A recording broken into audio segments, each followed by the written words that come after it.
10, 9, 8, 7, 6, 5, 4, 3, 2, 1. Greetings.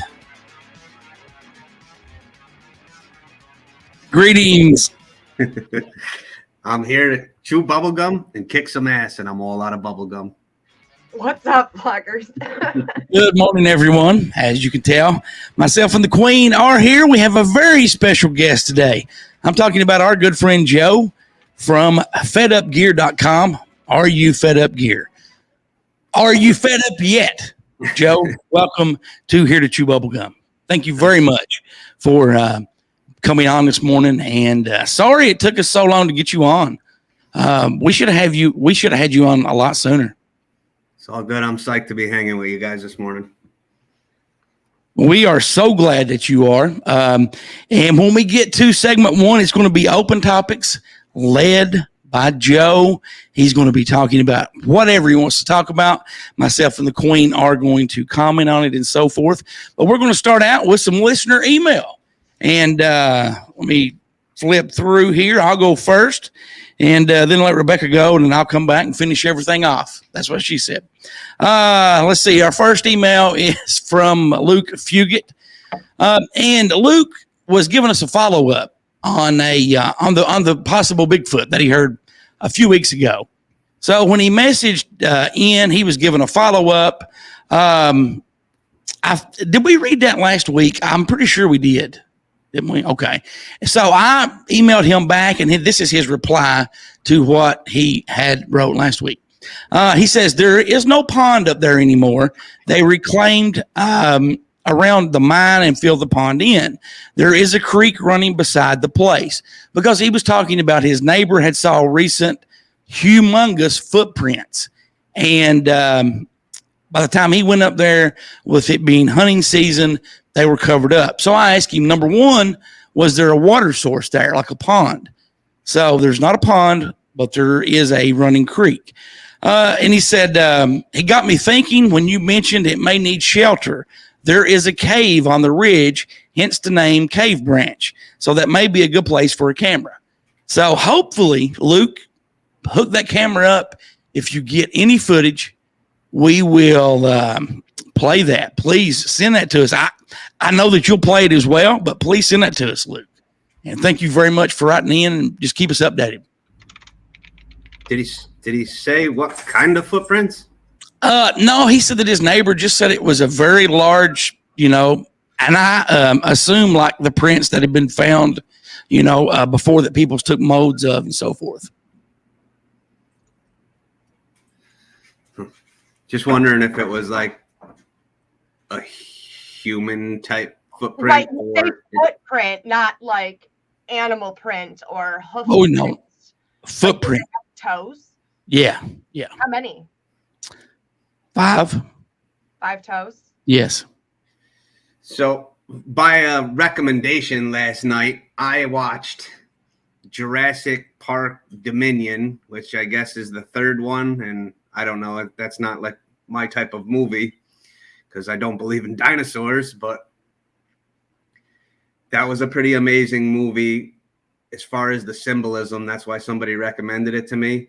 And there is some stuff in there with this company called Biosense, and they like create these dinosaurs that go around and eat all the crops except for the crops that are planted by this company's seed, and just like a lot of relative symbolism and controlling the food industry and bioengineering stuff. And those are pretty cool. Aside from the stupid dinosaur stuff, it was a pretty cool movie to see the symbolism and stuff in last night. Joe, you're going to have to come play with the chickens, and then you'll understand that dinosaurs, they had feathers and they existed. And then I saw this other thing on dinosaurs that was like, if you look at a dinosaur tail and you look at the x-ray of like a beaver tail, that it looks the same, but we know that like the beaver tail is different because we know what a beaver is. But like, what if the whole like drawing and like recreation of dinosaurs is completely wrong and they were just giant fucking beavers, because all we have is a skeletal system, right? Like I'm here for the whole like dinosaurs aren't what they told us, but the fact that like something existed, like I don't know. I'm not. Yeah. But you know, kind of like when I say flat Earth, it's just like that's my title. It's not exactly what I envision or what I believe. And when I say I don't believe in dinosaurs, I don't mean that there was no existence. I believe in the giants, the Nephilim. I believe that there were dragons and sirens. Yes. I believe that the dinosaur that's presented to children at the same time the globe is presented to children is all to remove the mystical beings that they don't want you to know about, because it doesn't support their system and their heliocentric lies. You can't tell me that unicorns don't exist, but the narwhal does. Okay, like it's not gonna happen. Unicorns are real, 100%. What about dragons? Dragons are real. I own 2 of them. Oh, let's see, Rebecca. Right, listen, if we ever get to that level, just so you guys know, nobody gets to own a dragon. Why? You don't get to own a dragon. The dragon owns you. I mean, yeah. That's why they made that whole cartoon about that. The kid owning the dragon. Yeah. You don't get to own one. So, Mike, they like the Smithsonian has this whole like underground, like hidden fucking vault of artifacts that we're not allowed to see. So, yeah, I mean, they 100% they left shit out, and there isn't any way that we're gonna be able to know the truth unless somebody breaks in there and fucking exposes it all. They're the T-Rex, like this whole massive creature and being, and then he's got these little tiny. They were wings. Yeah. Rebecca, you want to take the next email for us? Sure. This is from Paul. And that is the Paul that Paul? Yes. Have you watched Graham Hancock's Netflix series Ancient Apocalypse? The alternate theories about what history could be is one of my favorite topics at the moment. Wondering what you guys think. Roswell, keep feeding my ears great audio. So I'm actually not going to comment on this. I'm going to leave you all with a little teaser, because Paul is actually coming on the show next week on the 11th to talk about this very topic. So I want to use that as just okay. Hey, tune in next week and we'll talk about that. Now, see, the only thing that you've done by telling me that is put pressure on me, because I have had that saved in my queue on Netflix for a couple of weeks now, and I've not got to watch it. But I'm going to have to try to watch some of that this week, so I don't sound stupid. Can you send me notes? But definitely. So, have you saw that, Joe? No, I honestly don't spend a whole lot of time with that screen on in my house anymore. I do go back, and I feel like I just keep rewatching stuff. Last night I spent some time back at the Zeitgeist. I don't know if you guys are familiar with that, but that was like a mind-blowing documentary that I watched 15 years ago, and kind of started my path down the journey of the understanding of the gods, the Jesus story, the constellation, and I actually watched that last night until somebody texted me, "You got to see this dinosaur movie." So then you stopped and started watching the dinosaur movie. You know, you mentioned something there that, especially in my area, my grandfather, he's almost 90. He's a deacon of Old Regular Baptist Church. When I was little, I was, brought up in Old Regular Baptist Church. And for those of you that don't know a lot, I mean, those are the really hardcore guys that, women have to have long hair. Men can't have long hair. Women can't wear makeup. They can't wear pants. They're hardcore. And hell, I guess 2010 or 11, I was on patrol one night, and I was just listening to different podcasts at that time. And there wasn't a lot out there at that time. And something struck a chord with me that I still believe to this day. You know, and there's and I've said this quote on the show many times. I've told the Queen this quote, and I read this quote because they said it in what I was listening to, and it says, "Religion is for people who are scared to go to hell. Spirituality is for people who have already been there," and that had a major effect on me. And I thought about that for a few days. I'm spiritual. I've always been spiritual. Now, I shared my thoughts with someone a few days later that was, you know, one of these people that try to be overbearing and push their beliefs down your throat. And I just basically told them that quote and told them I was spiritual and I was fine, not to worry about me. And they told me that I was riding the fence. You couldn't have it both ways. And I said, oh, okay. Well, I'm just going to give you mine. And they asked me for my opinion. I said, I'll tell you my opinion exactly. You have a lot of people all over the United States that go to church every Sunday that go for the wrong reasons because they go to show off their new vehicle or their new suit or their new watch or brag about how much money they put in the offering plate. And to me, those people are vulgar people. I mean, you know, they may do good things, but to me, they seem self-centered and, oh, look at me, what I'm doing. That turns me off with a lot of organizations out there. And especially if you see an organization who day in and day out support, pay, take care of someone to lead their church, and then that person is coming out of his house at 2 or 3 o'clock every morning because you used to work night shift and you saw them and they're meeting up with a married lady and they're doing things that they shouldn't be doing. That just turns me off. So I think that as far as the journey you're talking about between spirituality and religion, it's a very difficult part for people to overcome as they like go through this world or the humanly realm or what, if you want to call it that. I grew up Catholic and like my parents were very adamant. Every Sunday we went to church, dinner at pasta at my grandmother's after church. It was a very routine thing. I even like did this altar server thing for a little bit. But I have to tell you that I never got anything out of church. I would sit there and look around and I would see that people wore their fancy clothes and went and got their car washed before they came to church. And it was almost like a big status show to me. And I would try to listen to the sermons and try to connect with it. And it just never, ever resonated with me. It never made any sense. I couldn't understand what they're talking about.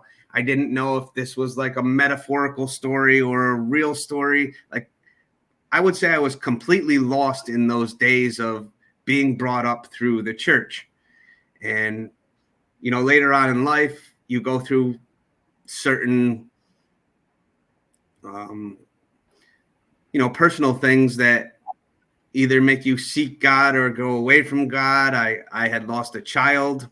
It made me very angry with God at one point.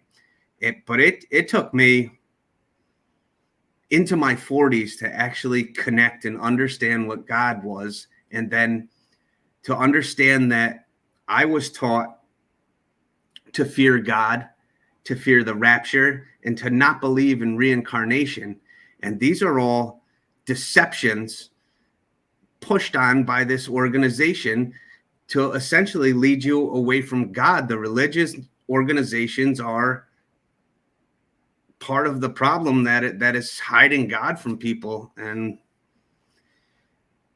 I mean, I'm not saying this to upset anyone, but I had to renounce my religion in order to find God.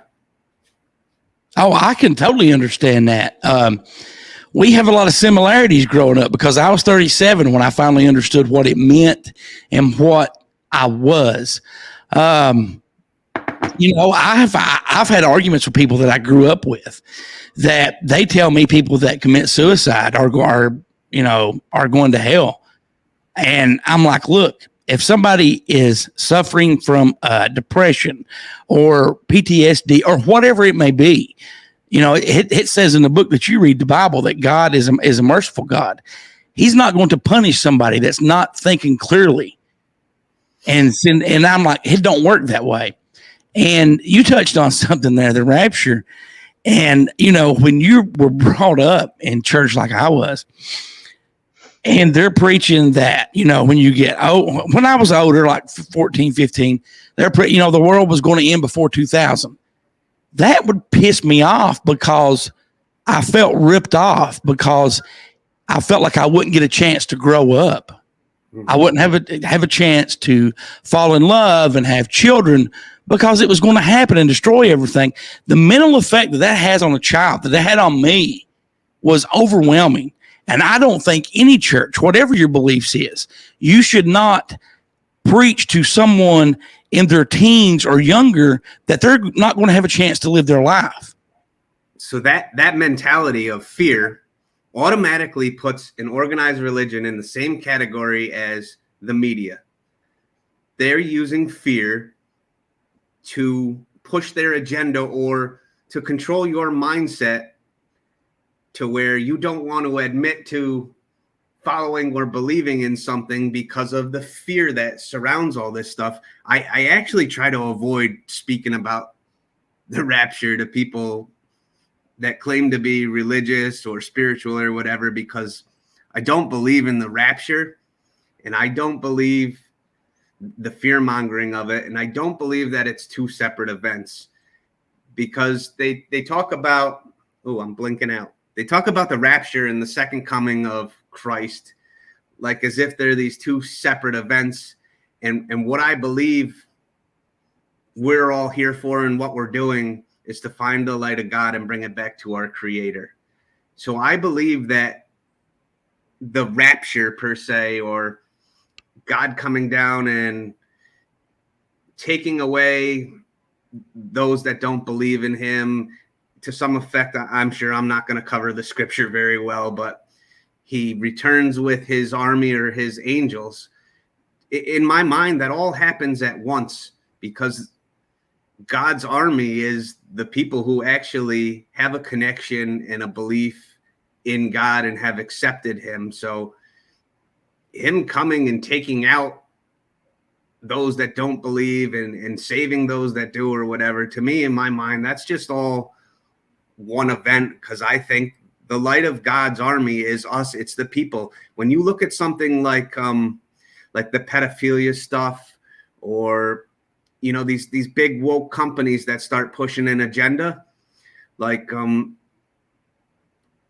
don't know what would be a good example. Maybe something like Coca-Cola, where they took a stand on this, or Adidas, right? So the people renounced these products, or even the school system. Like the school wants to force your children to wear a mask, and people came out in drones and went to school board meetings that never bothered to even entertain what was going on in the school before.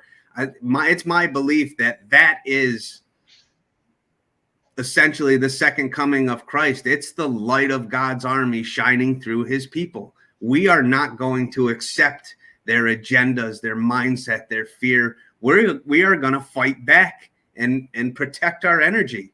That's what we are trained to do. That's what we're here for. Wow. Rebecca? I took notes. Okay. Please. I mean, there's a couple points that I wanted to kind of touch on. So I think I'm going to work backwards through that conversation and get back to kind of where we started here. So with the whole, like, the spiteful God and the fearful God, like I'm 100% with you. Like, if you're telling me that this all loving, all accepting God is not going to accept me because I don't believe and follow exactly what, like, it doesn't make sense in my head.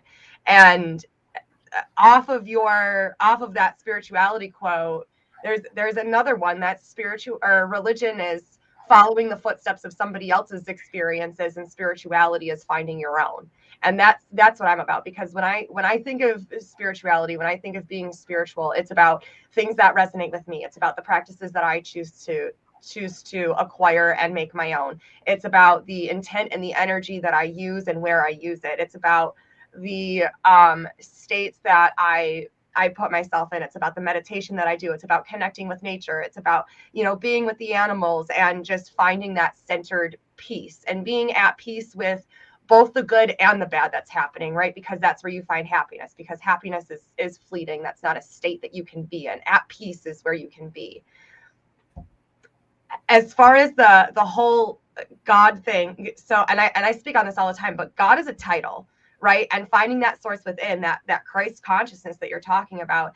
If Jesus equals love, and that's what we're supposed to be leading with, then that I can get behind 100%. I can get behind the fact that Jesus was someone who was just trying to spread a message, who was just trying to spread this awareness, who was aware of all of these things that we're talking about now, you know what I mean? Just in a different context.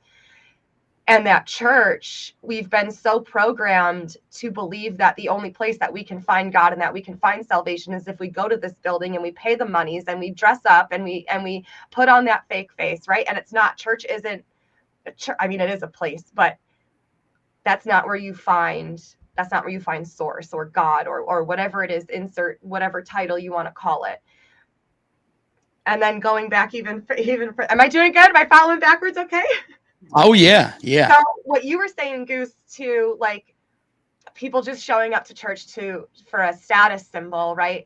And just only doing good when someone's watching. Like I see that on TikTok too. And I see that now. It's like, and that's why it bothers us so much, especially you, because that boils down to your integrity. That boils down to your authenticity. Like when given the opportunity, no matter who's watching, if no one's watching or if everybody's watching, are you going to do the right thing? Are you going to do the good thing that's in good for the highest, or that's doing what you need to do for the highest good?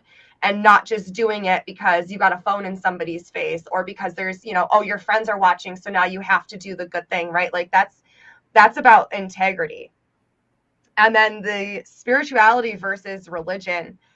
And I feel like, again, there's been so many words that have been hijacked and stolen and tainted and twisted and removed from their original meaning, that you hear spirituality and now you have this like new age spirituality and this almost toxic spirituality that you see, right? Like just be careful, like have your own deception of what's going on. And just because somebody says that they do X, Y, and Z doesn't mean that you have to, because again, everybody's practice, everybody's way that they live and how they go about it is completely unique. And just it's never wrong. If it's done with true intent, you can't fuck it up. I like that. I think I covered all my notes. I love that. And it is so cool how we just got off on this. Thank you, Joe, it's just, honestly, this completely in a direction. No. When you said something to the effect, well, you hope you don't upset or offend anybody, I was thinking this needs to be said. That is why, anytime that I say that, and I do say that because I do love my fellow man and I'll do what I can to help them. You may never hear me or them say anything about it because I think that stuff should be private. I don't do it for show. I do it because it's the right thing.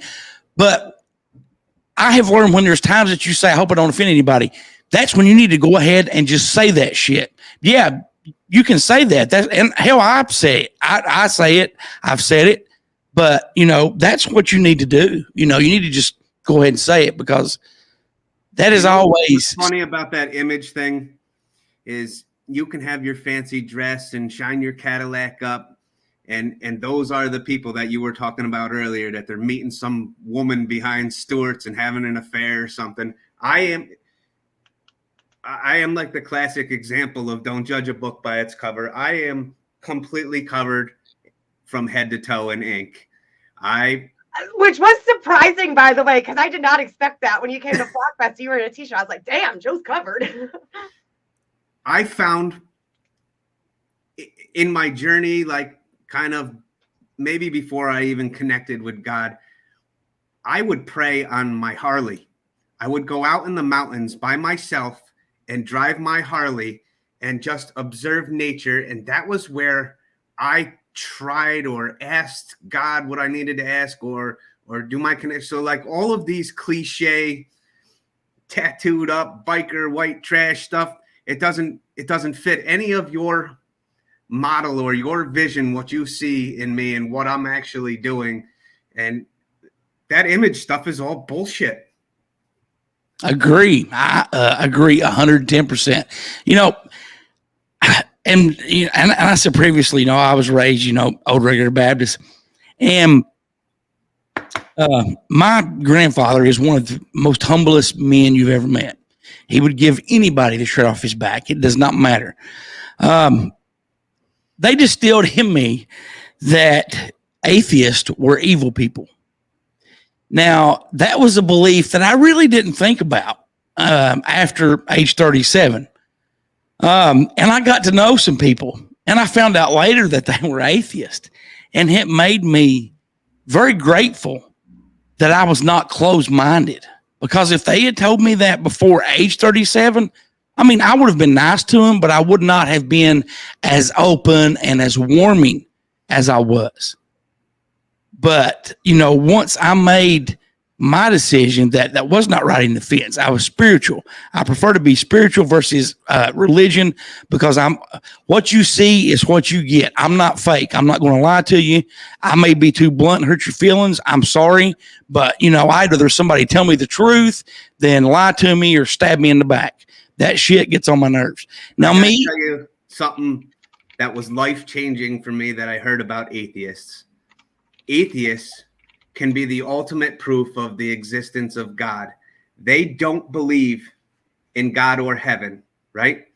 So when an atheist person is doing something good, when they are extending kindness, when they are helping people, they are doing it not to gain their acceptance or their trying to please God or anything. They're just solely doing something out of the good of their heart. And that's like the ultimate proof of the existence of a creator, and they don't even know it. Oh, I totally agree with you. Because, I've got really close to one of these individuals, and me and him were having a discussion about religion once. And I said, look, man, I'm not going to try to, throw what I believe down your throat. And I said, you'll never hear me say that. I said, I will say, and I explained to him how I was spiritual. I said, but I will say this. I said, if it come down to it, I said, let's say, it was the end for me and you. And I believe that, God in the afterlife does exist. Then nothing is proven. I said, but I said, you believe that he doesn't. But what do you have to lose if you do believe that you're a spiritual person and that something does exist? I said, you don't lose anything because you don't believe nothing exists. And he started thinking about that. And hopefully that I'm not confusing anyone the way I explain that. And he started kind of doing a little research on his own and coming around. And he came back probably 6 or 8 months later. He's like, I think I may be spiritual. And he started telling me why. And, it was just, and I guess what I'm trying to say is for everybody watching, everybody listening, if you want to feel good about yourself and you want to feel good, you want to feel love and happiness in your heart, if you get the chance to do something nice for someone, there is no better feeling than being able to help them through, even if it's talking to them, just whatever it may be. It may be small to you, but it may mean the world to them. Just do good. Don't judge anybody. Don't be closed-minded. If somebody asks for your opinion, yeah, you can give it, but do not judge anyone because you don't get anywhere doing that. Yeah, I kind of covered some of that yesterday in my 5x5. Oh, I'm sorry. Go ahead. I kind of covered some of that yesterday in my 5x5 about protecting your energy, not judging people, and kind of what Rebecca said a little while ago about the Tik Tok thing. like, I don't know if I should give this secret away, but one of the things that really aggravates me is when someone just comes in with that laughing face emoji and writes like dumbass or, you know, just coming in with an insult and laughing. You got 3 minutes to try to show someone something or teach someone something. And for someone to just come in and ignorantly laugh at you or call you stupid for researching something outside of their belief system or something, man, that's like the lowest vibrate. It's like, I want to reach through my phone and smack them people. Like, you are so stupid. Why don't you learn instead of laughing? You know, there's definitely a ton of shit on TikTok that I look at and I'm like, this is insanity. I don't go in and write anything on those videos. I just gravitate to something that I'm interested in, or I go and look up what they're talking about. I don't like the insulting thing and the laughing at people, man. That's something that we need to change in our society. Oh, yeah. So here's how I look at that, right? Like, first of all, they're a miserable person, and I completely agree with you. Like, you're wasting your energy. Just like you're just, what are you doing, right? Misery loves company. And if you hurt other people, it's because you're hurt. It's just projection, right? So just right. But also, so let's look at the other side of this for a second here. Is they came across your page, they have now interacted with your content, and their subconscious has taken it in. So here's what's going to happen because of the way the algorithm works. Your shit's going to pop back up on their page because they interacted with it. Other things like that are going to pop up on their page. So did they subconsciously project their bullshit so that it would feed them positivity to help them change their frequency and their vibration? Oh, yes, because, I mean, even when someone puts a smiley face or a laughy face, I don't know exactly how many more, but that expands just by them commenting on it. That gives you more power and lets you reach a larger audience just because one person commented on it.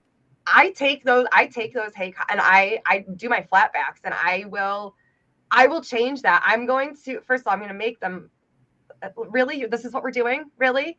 And then we're gonna spin it and we're gonna make it positive. So like, I either delete the comments so they're just not there, just delete them, or use that comment and twist it and use it for good and prove to that, because now they're going to get tagged in the video. Now they're going to have a video made for them. It's going to start changing their algorithm. That's how you do this. That's how you infiltrate this. That's how we keep spreading this, is we're not going to drop back down to their level.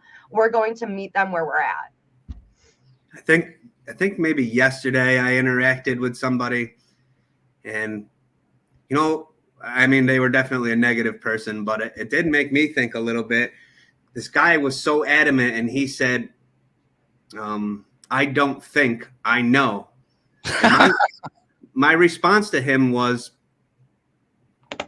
I guess there's no room to learn in a mind that knows it all. That sounds an awful lot like a prison to me. Like, if you're not willing to expand your mind in any direction on something, you're trapped.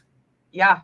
I say this all the time, especially with like horses and animals. And it always roots back to that for me, because it really applies to everything. Like, the minute that you say that you know everything, you know nothing, because there's constantly new ideas. There's a different perspective of looking at it. There's taking everything, looking at all of the information and taking what resonates with you and leaving the rest, and forming your own perception of it, forming your own practice, forming your own training style, right? So those people like that, like, you're 100% right. They are trapped in a prison of their own mind. And if they already know everything, then they should know what I'm going to say next. Yeah. Hell yeah. This is great. Let me finish up this. Do you guys have anything else to add before I get to this last email? Oh, shit. We're still on emails. No, let's do the last email. And then okay. And this is from James. Thank you very much, James, for this email. I found a science news guy that is not mainstream, and he is actively fighting NASA to get the truth out there. Some of his stuff is technical, and he always cites his sources. This rabbit hole is not intended for the faint of heart. solar micronova, the magnetic reversal.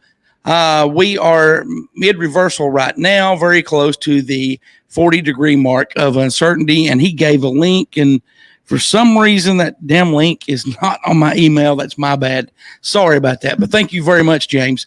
If anyone does want to send an email, you can always call, text, or leave a voicemail. 606-379-3396, or you can email Goose at here2chewbubblegum.com and Flockingqueen at gmail.com. We're going on to segment 1 to open topics led by Joe. Joe, take it away, my friend. I'll tell you what, I think maybe it's because I'm hanging with her today. But the whole universe kind of just lined up for this. Of course, my topic that I was going to bring in is going to be the flat earth. It's kind of my hot thing right now. And I don't know if I'm able to. Is it all right if I play a clip on here? Oh, hell, man. You can do whatever you need to. Can you send it to me in Telegram and I can pull it up? It's a tick. I can do a screen share. It's a ticker talker. It's a TikTok. You can send it in Telegram, though. I think I can do it. This is kind of similar to. Oh, I just got to. Okay. Let me know when you're ready because it's a double screen and I don't want to pull it because I can see it. There we go. All right, I'm ready. Can you see it? I got to add it in. You ready? Yep. I didn't know we could. I didn't know you had permission to do this. Okay, you ready? Go. You're going to find that most of my content is about love, light, lifting people up, and holistics. But I am a flat earther, and I do have some flat earth content. When I say I'm a flat earther, I'm not talking about a disc in the sky that you can fall off the edge. The reason that vision might come to your mind when I say flat earther is because that's what they're programming people to imagine. What I actually believe is the flat earth model looks exactly like a heliocentric model as far as the shape. I do believe there is a flat plane, and I believe that there are mountains, peaks, valleys, hollows, but our surface that we live on, for the most part, is flat. I have actually researched the heliocentric model, the flat earth model, the hollow earth model, even the black hole sun model. This ends up being where I have a problem. I don't believe NASA. I believe that the government, NASA, and the education system, they all push this outer space and heliocentric model stuff to control your mind, to hide land from us, to hide resources from us, to hide technologies from us, and hide abilities from us. It enslaves us in their system. It ultimately is a campaign to hide God from us. We are not living the way God intended us to. We weren't put here to be slaves to a system, living paycheck to paycheck, just eventually to get sick and buy their pharmaceutical medicine and wait to die. That's just a result of the deception. Now, just because I say I don't believe in the globe in one of these videos, it automatically makes people hate me and want me to defend every topic there is that has to do with the earth, space, everything. I can tell you that I myself am still learning things about it. And I know that internet browsers, the Flat Earth Society, and search engines are gatekeepers of the truth. So before you come at me and tell me why it is I have to defend every single thing about Flat Earth, you might want to check out the Flat Earth app because it's organized all of these different topics and questions. I hope you all have an amazing day and start to check some of this stuff out for yourself. God bless. You're going to find that most of my content is about wow. That was awesome. The way, I mean, hell, that even played into what we were talking about previously, and it just came up. And that goes back. The whole universe lined up today because it was about people coming at you for your disbeliefs. Kind of leads into what I wanted to talk about, and everything kind of just lined up this morning. Pretty cool. So it's funny because I don't know if you've seen this, but I drew this. I was digging for it. I had to find it. And it's a little, I mean, now I see it next to a brand new piece of paper. It's been a little aged and colored. But when I went into the whole flat earth thing, I was like, I don't believe that it's like a flat disc, right? Like you showed in the beginning, like I was like, that doesn't make any fucking sense.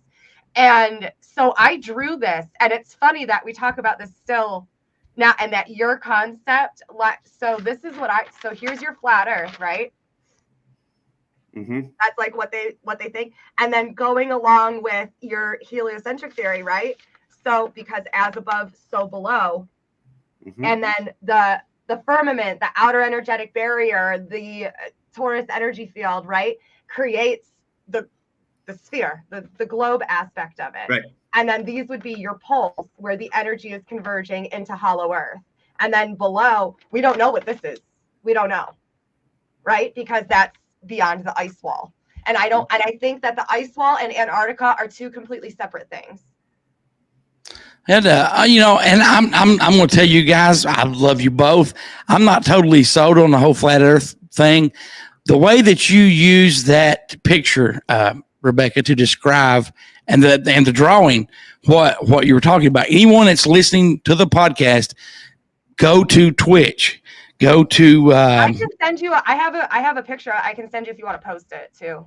Yes, please do that. Go to Queen of the Flock 138 on Twitch and skip up about 54 minutes in and look at that drawing, because I can see. Girl, you got to get on Canva and make that perfectly. You want me to make it a thing? Make that a thing. Okay. That was great. I've had this for, look at, that's how long I've had it. Look at the color difference in the paper. Wow. Yeah. Like I said, you guys you have to watch this. You have to get on the Facebook page, the whatever. We will let you know where it's posted at, but check this out for sure. We'll definitely post it on the Facebook page. Joe, do you want to take a break really quick and we'll come back and, continue with Joe and wrap things up? Joe, thank you very much. When we do end at the end of the day, hang around backstage really quick, Joe, because I want to ask you something. You want to take a break for 5 minutes, Rebecca, or do you need more than that? Can we do 10? Yeah. 10's good. And my grandson's having a birthday party today, so the show will be a little bit less. But oh shit, because you gotta go. Do you want to just wrap up the last segment quick? No. Let's go ahead and take a break. I am good, but we will go ahead and take a break for 10 minutes, and we'll be back. This is a great episode. Thank you, Joe. You're listening to Here to Chew Bubblegum. We'll be back in just a moment.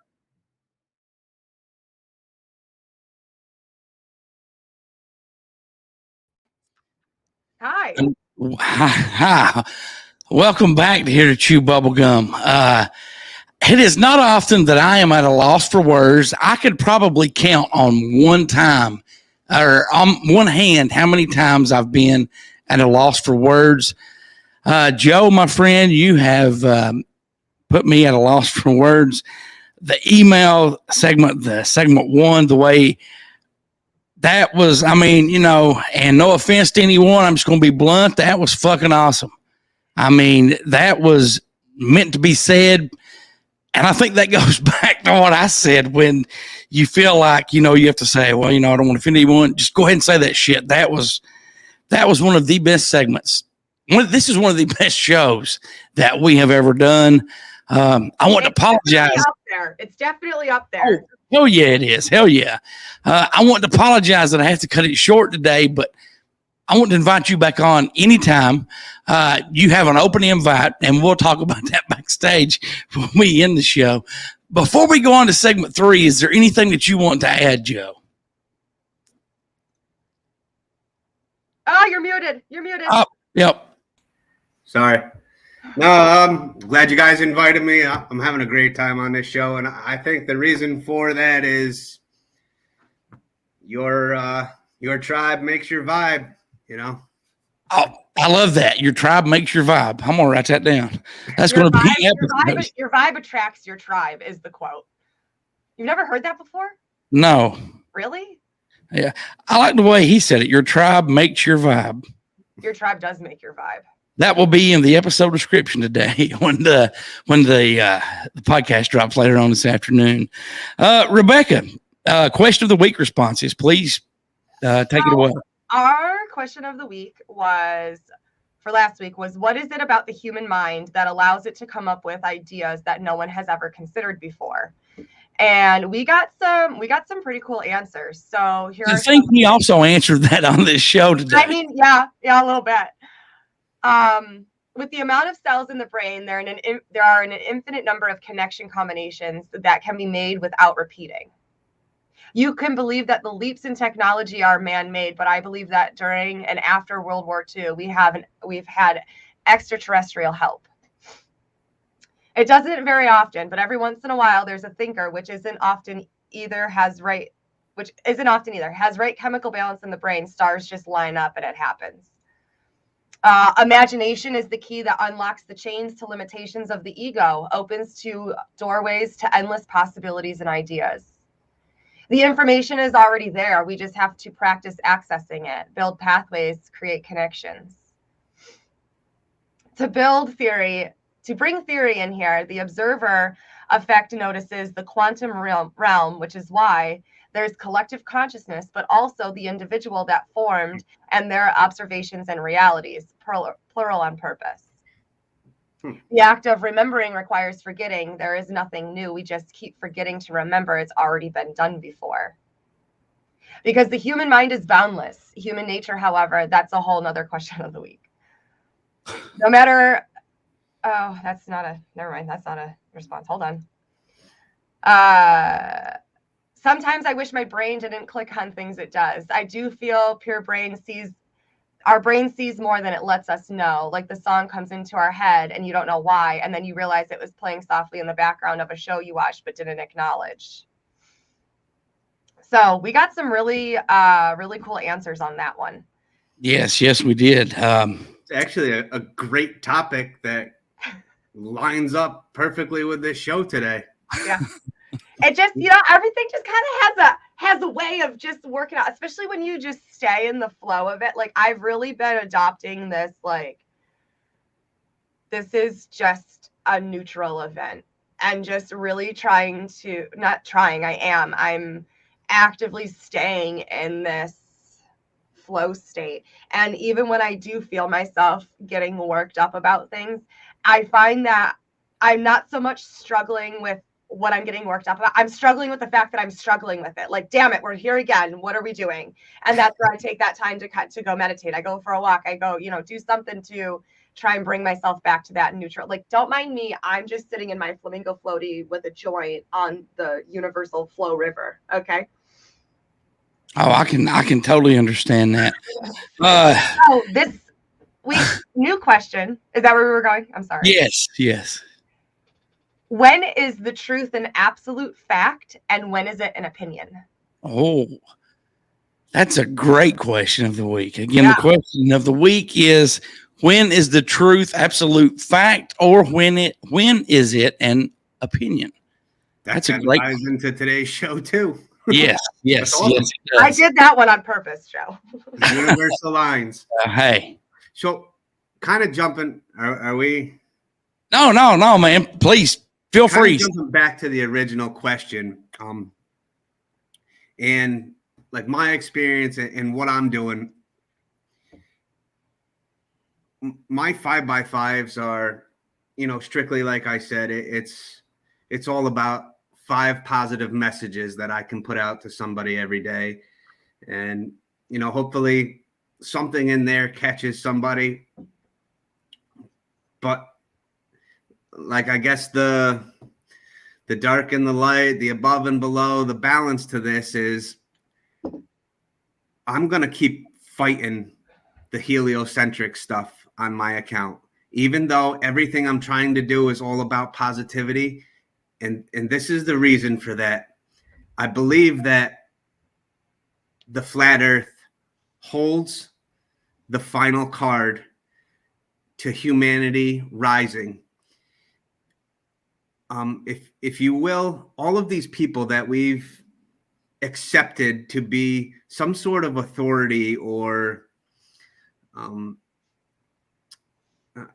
don't know, the science, the people that are behind the heliocentric thing, essentially, you have, not just the elite, it's our society. It's, first of all, it's NASA. They're the ones who provide all the information. It's the religions, it's the education system. So they are, what I feel, creating a prison here on earth for your mind. And until everyone can bring themselves to a new level, to become peaceful and kind and loving and come together as humanity, you're imprisoned in your mind. And I believe that the globe is the fabric of all of that. And I am going to keep fighting it every day until people understand what is behind all this, because when all of those people who have been complacent in this deception are revealed, they lose all their credibility. The school system is no longer valid. The NASA is no longer valid. All the religions that are pushing this stuff, it's no longer valid. They've all lied to you, and they are complacent in this religion. And the reason that they start at such a young age is because NASA actually did a study on the creative mind.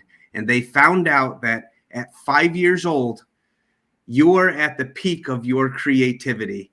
That is when your free mind and your imagination are thriving in your mind. And at 5 years old in the education system is when they teach you to just memorize and regurgitate garbage that they feed you. They are imprisoning your mind at the opportune time when your creativity and your imagination are about to soar. They lock you up in this prison of your mind, and I'm going to keep fighting that no matter how much hate it brings on me. Thank you for continuing that fight and doing that fight. I completely agree with you too. Like the kids, it's usually age 7 that they start to lose that second sight ability. Like Shar, like my 3.5-year-old, she talks to and sees like the orbs in her room that I can only see with a camera. Like she knows, I know she has all of the universal answers and secrets, but she doesn't have the language to do it, which then ties back into the fall of Babylon and the Tower of Babel and why we call it baby Babel. And then it ties into Alzheimer's and dementia and these people like reverting back to this language that doesn't exist. Are they actually just remembering where the fuck they came from? Because they're having completely coherent conversations. Like they're understanding everything that they say. So that ties into a whole nother thing. But I am, 100% with you. They trap you and program it differently. Totally agree. I don't know if you guys happen to catch the one that I did on the position of your bed. Yeah, with the Kua numbers. So listen, this is kind of fucking wild because there's things like feng shui stuff that tells you how you need to organize your house, your room, how you position yourself in order to allow energy. But it's playing into the narrative or the imprisonment of your mind, because what they tell you is that you should never sleep with your head to the north. The reason being, that's the way that the energy is being attracted to the North Pole, right? And it's saying that what it does is draw your metals inside your body and all your blood pressure up to your head and causes anxiety and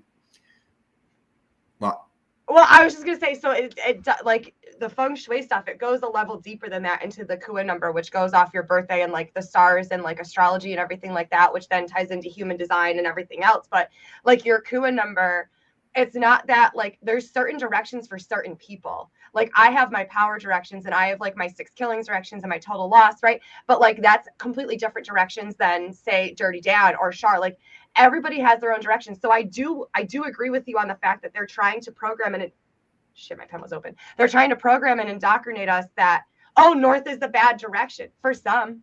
Yeah. Okay. Yeah, it does.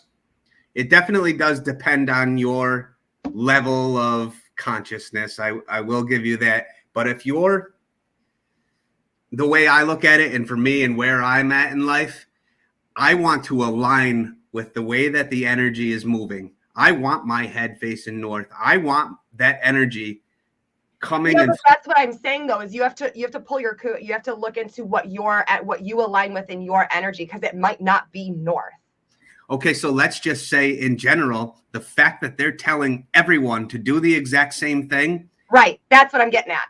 There's the problem. That's what I'm And getting also, on another note, when you're sleeping, I don't know if you guys notice that you're always warmer when you're sleeping, right? Your body heats up and you're doing nothing. That is your energy, because when your body falls asleep, your body is basically recharging itself physically for the next day. But your mind and your spirit actually leave your body when you're sleeping. That is when you travel into, whether you're aware of it or not, this is like lucid dreaming and stuff. You're actually traveling outside your body. The reason for all that heat is because all of this mental and soul work is being done in your sleep.